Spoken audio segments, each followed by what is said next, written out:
Hi, management students. Dr. Bowen here. Just a quick overview of Chapter 11, the first part. Why do we study ethics in management?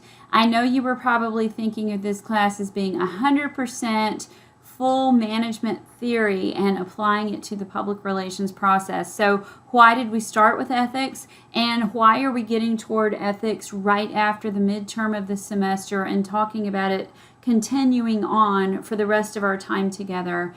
I will tell you there are a few reasons why we study ethics in management. So quickly, it is because we advise the dominant coalition, the CEO, and our key strategic executive managers on ethical dilemmas. And we do that because we understand external publics, their values, opinions, ideals, and their desires of what the organization needs to do better than anyone else in the organization. So that's what I'll call the systems theory rationale of why we advise on ethics, because we're in the system, but we also are boundary spanners outside of the organizational boundary. So we exist as someone who comes and goes in that system. We collect information from outside the organization. We bring it into the information or into the organization as information that we use in creating strategy, in creating better strategic management decisions through incorporating ethical values.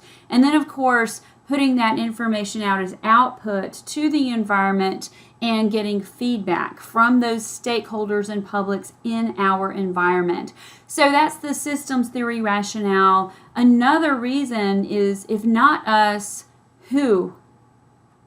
The legal counsel is definitely not going to do it, because the legal counsel is not concerned with ethics. They're concerned with what is legal, what is possible under the law, and what statutes and torts stand that guide our behavior.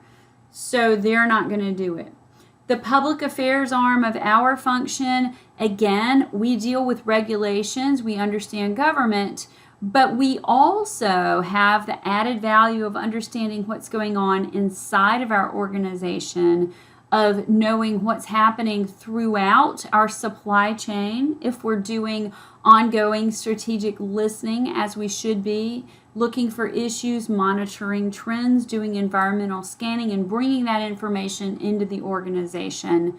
So we are the best ones. Our frontline employees are dealing with customers. Our sales and distribution folks, again, are focused on sales and distribution. Marketing is focused on that consumer exchange relationship, not regulatory relationships, community building, corporate social responsibility, employee relations, and all of the other things that we do, including public affairs and so on, in our function. So we are the best suited to advise on ethics. The third reason is because we study ethics.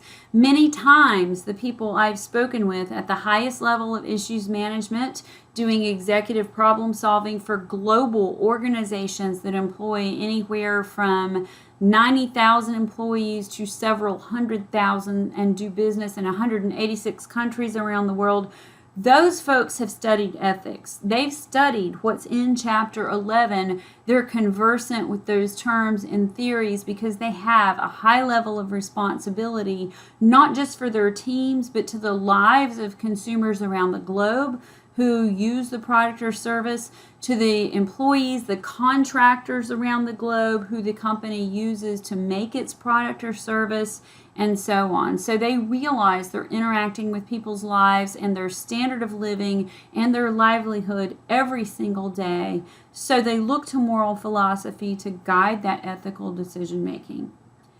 And finally, maybe the most germane reason to university students like yourselves why you need to study ethics.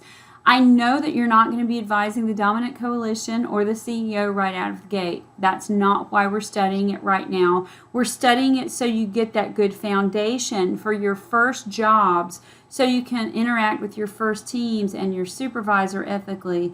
But the main reason is because employers, in all of my research, tell me, I want someone who understands ethics, immediately from their first day on the job.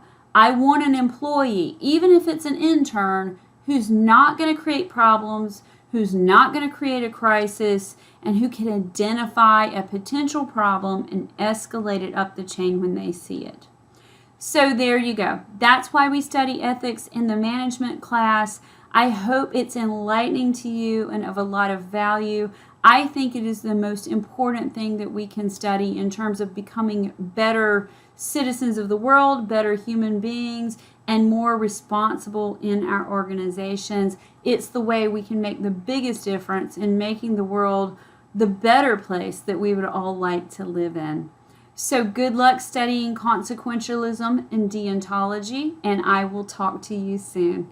Thank you for joining me. Bye-bye.